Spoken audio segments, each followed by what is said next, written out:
చిత్తూరు జిల్లా కుప్పం నియోజకవర్గ పరిధిలోని వడ్డుపల్లిలో టీడీపీ నేతలు అక్రమంగా గ్రానైట్ క్వారీలు నిర్వహిస్తున్నారు. క్వారీ బ్లాస్ట్ అయి ఇద్దరికి తీవ్ర గాయాలయ్యాయి. గాయపడ్డ వారిని ఆసుపత్రికి తరలించారు.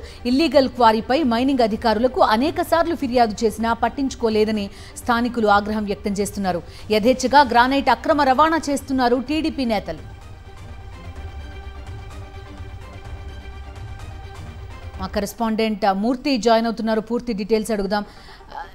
చెప్పండి మూర్తి, చూస్తున్నాం అక్రమ క్వారీగా చెప్తున్నారు. దీన్ని కంప్లైంట్ కూడా చేశారట, అయినా పట్టించుకోలేదనేది. ప్రస్తుతం ఈ ఇద్దరు ఎలా ఉన్నారు? వాళ్ళ గాయాలు ఏ మేరకు తగిలాయి?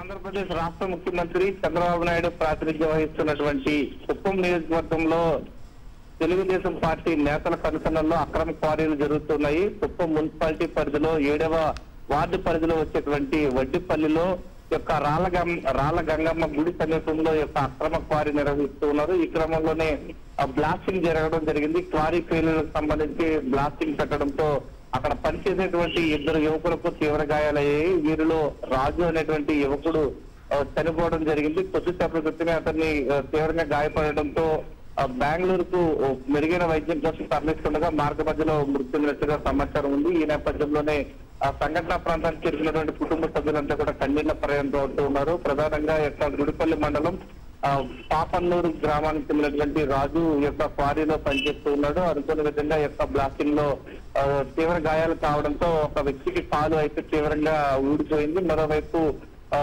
వ్యక్తి అయితే ఈ యొక్క ప్రమాదంలో చనిపోవడం జరిగింది. ఈ యొక్క ఘటనకు సంబంధించి అక్రమ మైనింగ్ జరుగుతున్నప్పటికీ సాక్షాత్తు ఆంధ్రప్రదేశ్ రాష్ట్ర ముఖ్యమంత్రి ప్రాతినిధ్యం వహిస్తున్నటువంటి కుప్పం నియోజకవర్గంలో ఈ యొక్క టీడీపీ నేతల కనుసరణలోనే ఈ యొక్క అక్రమ మైనింగ్ జరుగుతూ ఉండటం ఒక వ్యక్తి చనిపోవడం బాధాకరం. Okay Murthy, thank you.